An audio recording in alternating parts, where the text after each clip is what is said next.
বন্ধুরা, আশা করি সবাই ভালো আছেন আল্লাহর রহমতে। রিয়েলমি তরফ থেকে চমৎকার একটি ফোন লঞ্চ করেছে, সেটা হচ্ছে রিয়েলমি C67 4G মোবাইলটি। আসলে সত্যি কি বেস্ট কোয়ালিটি ফোন, নাকি শুধু শুধু আমাদেরকে দোকানদার ঠকাচ্ছে? অনেক ইউটিউবার তার সত্যি কথাটা বলছে না। আসলে ভিতরে কি রয়েছে? এতে রয়েছে 108 মেগাপিক্সেল ক্যামেরা, 6 nm একটা প্রসেসর এবং পাওয়ারফুল একটা চার্জার দেওয়া হয়েছে। সত্যি কি আমরা যদি 22,000 টাকার আশেপাশে ফোনটি সংগ্রহ করি, তাহলে কি জিতবো নাকি ঠকবো? এই ফোনটি কেনার আগে অবশ্যই একবার আমার ভিডিওটা দেখেন, তাহলে আপনি বুঝতে পারবেন ফোনটি কি আপনার জন্য কেনা উচিত হবে নাকি উচিত হবে না। তো চলুন ফোনটা আমরা আনবক্সিং করে নিই। প্রথমত ফোনটি খোলার পর পেয়ে যাবেন একটা ইউজার ম্যানুয়াল গাইড, তারপর রয়েছে একটা সিম ইজেক্টর, তারপর রয়েছে ইউএসবি টু টাইপ সি একটা কেবল, তারপর রয়েছে 33 ওয়াটের একটা ফাস্ট চার্জিং এবং সর্বশেষ হচ্ছে Realme C67 4G মোবাইলটি। খুবই চমৎকার, খুবই জোস। এখানে পিছনে প্লাস্টিক প্যানেল ইউজ করা হয়েছে, ফ্লেক্সি টাইপের প্লাস্টিক প্যানেল পলিকার্বনের। সেক্ষেত্রে এখানে যেহেতু এটা প্রাইস হচ্ছে 22,000 টাকার আশেপাশে, সেক্ষেত্রে এইখানে যদি রিয়েলমির তরফ থেকে গরিলা গ্লাসের প্রোটেকশন দিত তাহলে খুবই বেস্ট হতো। কেননা গরিলা গ্লাসের প্রোটেকশন দিলে যখন হাত থেকে ফোনটা পড়তো তখন একটু সুরক্ষিত থাকবো। সেক্ষেত্রে আপনাকে প্রচুর ফিঙ্গারপ্রিন্ট আসতেছে, সেই ক্ষেত্রে আপনাকে কি করতে হবে? অবশ্যই এখানে আপনি একটা ব্যাক কভার আপনি ইউজ করতে হবে। ক্যামেরা বাম্পের জন্য হলেও আপনি ব্যাক কভার ইউজ করতে হবে। এখানে ফোনটির ওয়েট হচ্ছে 185 গ্রামের মতো। ফোনটার ওয়েট ডিস্ট্রিবিউশন খুবই ভালো ম্যানেজ করেছে। 5000 mAh ব্যাটারি দেওয়া সত্ত্বেও এখানে কি করেছে? ফোনটি স্লিম রাখার চেষ্টা করছে। ফোনটি স্লিম হচ্ছে 7.6 mm, যথেষ্ট পাতলা, যথেষ্ট স্লিম রাখার রাখার এখানে চেষ্টা করেছে Realme তরফ থেকে। এখানে আপনি পেয়ে যাবেন ডুয়াল সিমের সাপোর্ট। ২টি সিমেতে আমরা 4G ইউজ করতে পারবেন এবং 4G ইউজ করার সাথে, সাথে ২টি সিমের সাথে আপনি একটা SD কার্ড এক্সট্রা আপনি ইউজ করতে পারবেন। ২টা সিম 4G ইউজ করার ক্ষেত্রে আমি কোনো ধরনের ইস্যু সমস্যা পাইনি। এমনকি নেটও কোনো প্রবলেম পলিসি আমি ফেস করিনি। এতে রয়েছে IP54 ওয়াটার রেজিস্টার। টুকটাক পানি ছিটা লাগলো ভাই আপনার ফোনে কোনো সমস্যা হবে না। আপনার ফোনটা সুরক্ষিত থাকবে। এবং এই ফোনটি যদি ডান দিকটাতে আসে, সেক্ষেত্রে আপনি পেয়ে যাবেন অন অফ বাটনের সাথে হচ্ছে এটা ফেস অন অফ বাটনের সাথে রয়েছে ফিঙ্গারপ্রিন্ট সেন্সর। ফিঙ্গারপ্রিন্টটা যথেষ্ট ফাস্ট, যথেষ্ট একুরেট কাজ করতেছে, বরাবর মতে যথেষ্ট ফাস্ট একুরেট এখানে কাজ করতেছে। উপরের দিকটাতে যদি আসি, সেক্ষেত্রে আপনি পেয়ে যাবেন ভলিউম হাফ ডাউন বাটন এবং অন অফ বাটন। এবং ফোনটির যদি উপরের ভাগে আসি এখানে পেয়ে যাবেন মেইন একটি স্পিকার।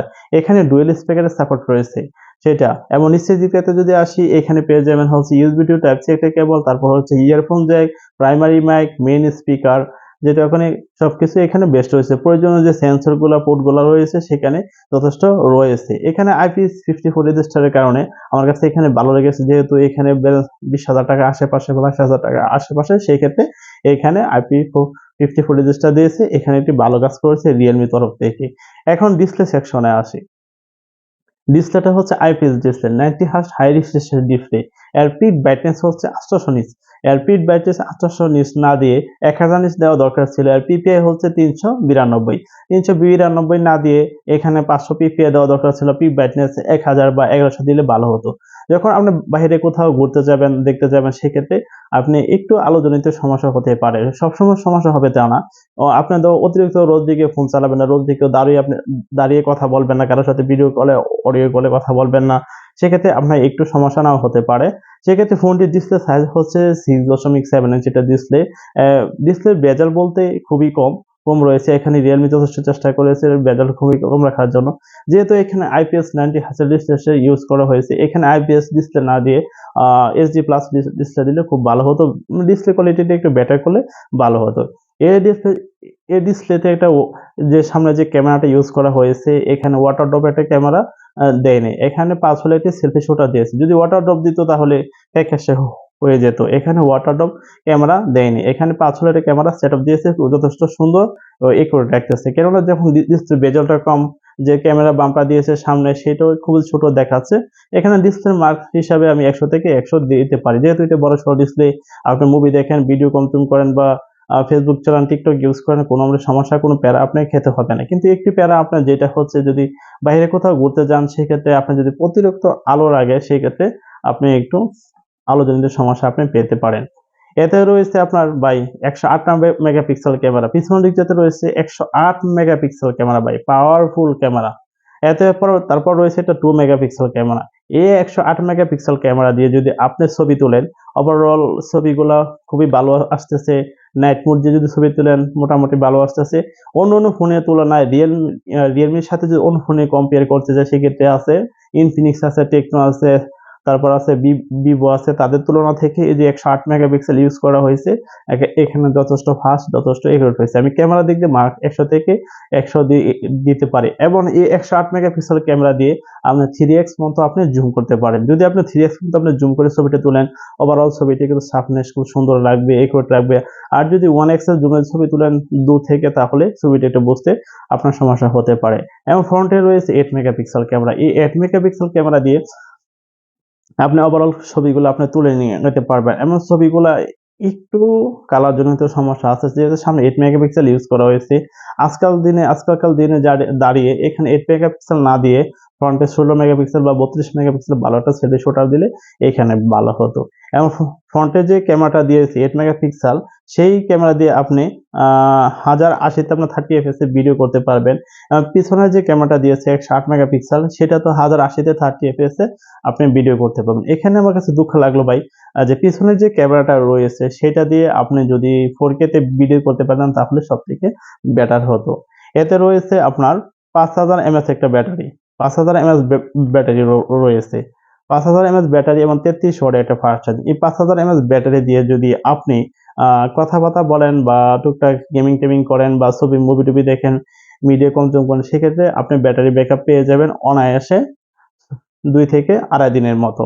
আর যদি হেভি ইউজ করেন, হেভি একটানা ইউজ করেন সেক্ষেত্রে আপনি ব্যাটারি ব্যাকআপটা পেয়ে যাবেন হচ্ছে বা 6 থেকে 7 ঘন্টার মতো। এই 33 ওয়াটের একটা ফাস্ট চার্জিং দিয়ে আপনি 1 ঘন্টার উপরে লাগতে পারে আপনার ফোনটি ফুল চার্জ আপনি করে নিতে। যথেষ্ট ফাস্ট, যথেষ্ট একুরেট রয়েছে এখানে 33 ওয়াটের ফাস্ট চার্জিং। এখানে ওয়াইফাই একুরেট রয়েছে, যে ব্লুটুথ ইউজ করা হয়েছে সবই এখানে একুরেট রয়েছে। এখন আসা যাক তার মূল প্রসঙ্গে, সেটা হচ্ছে তার প্রসেসর কি? বা এখানে স্ন্যাপড্রাগনের একটা প্রসেসর দিয়েছে। স্ন্যাপড্রাগনের কথা শুনে সবাই ভাই তার প্রেমে পড়ে গেছে। এখানে 16 মিনিটের একটা প্রসেসর দিয়েছে ভাই। স্ন্যাপড্রাগনের 16 মিনিটের প্রসেসরটির মডেলটি হচ্ছে 685, সেটা হচ্ছে 685, সেটা হচ্ছে 16 মিটার প্রসেসর, 4G প্রসেসর। এখানে 4G প্রসেসর দিয়েছে ঠিক আছে 16 মিটারে। এই প্রসেসরটা 5G দিলে সবথেকে বেটার হতো। এখানে 16 মিটার দিয়ে প্রসেসরটা দিয়েছে ঠিক আছে। সেক্ষেত্রে আপনি যদি এখানে 5G দিয়ে দিতে তাহলে সবথেকে বেটার হতো। এটা প্রাইসটা হচ্ছে 22,000 টাকার আশেপাশে। এবং এতে রয়েছে Android ভার্সন 14 এর আপডেট এবং MIUI রিয়েলমির যে নিজস্ব ওআই সেই ইউআই অ্যান্ড্রয়েড যে ভার্সন এটা 14 এর উপরে রান করতেছে এক্সট্রা।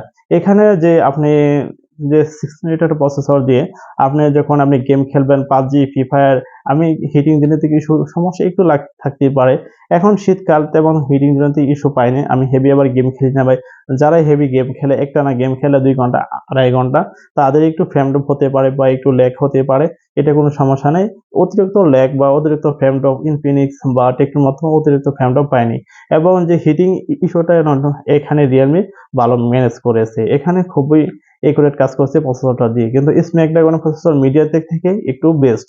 সেক্ষেত্রে এখানে প্রসেসর দিক দিয়ে আমি রিয়েলমিকে এগিয়ে রাখবো। সবথেকে বেস্ট কোয়ালিটি ফোন হচ্ছে এটা।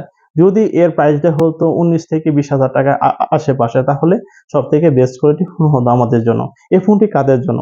যারা ধরেন ছবি তুলবে, টিকটক করবে, মিডিয়া কনজিউম করবে, ওভারঅল সব ধরনের কাজ করবে তাদের জন্য এই ফোনটি বেস্ট কোয়ালিটির ফোন হতে পারে। এবং টুকটাক কাজ চালিয়ে নিতে পারবেন। টুকটাক বলতে যদি ব্লগিং-টগিং করেন তাহলে ভাই একটু ক্যামেরা যেহেতু 1080 তে ভিডিও করতে হয় সেক্ষেত্রে আপনি ব্লগ ভিডিও করতে পারবেন না। আবার টিকটক, সোশ্যাল মিডিয়া যে আনুষঙ্গিক কাজগুলো আছে সেটা আপনি করে নিতে পারবেন।